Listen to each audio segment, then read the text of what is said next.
Place your slides under the microscope and let's dive into a hands-on exploration of general pathology.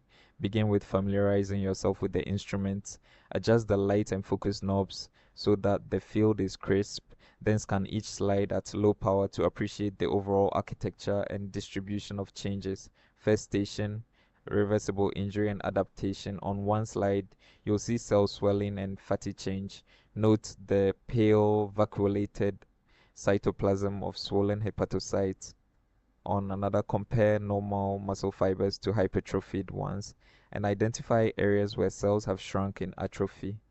Move next to necrosis and apoptosis. Observe coagulative necrosis in heart tissue where cell outlines remain but nuclei vanish. Then find apoptotic bodies in lymphoid tissue, dark and fragmented, each neatly packaged for removal. Inflammation comes alive on the third set of slides. In acute inflammation, identify dilated, leaky capillaries and streams of neutrophils.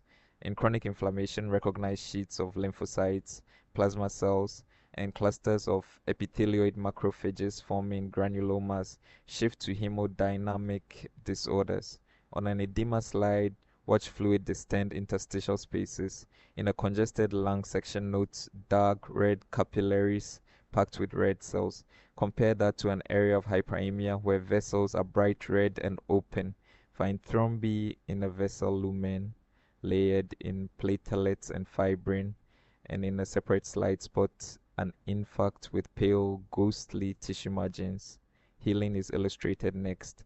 Look for pink granulation tissue with new capillaries and spindle fibroblasts. Then follow that to a more mature scar where dense collagen replaces cells and blood vessels are sparse.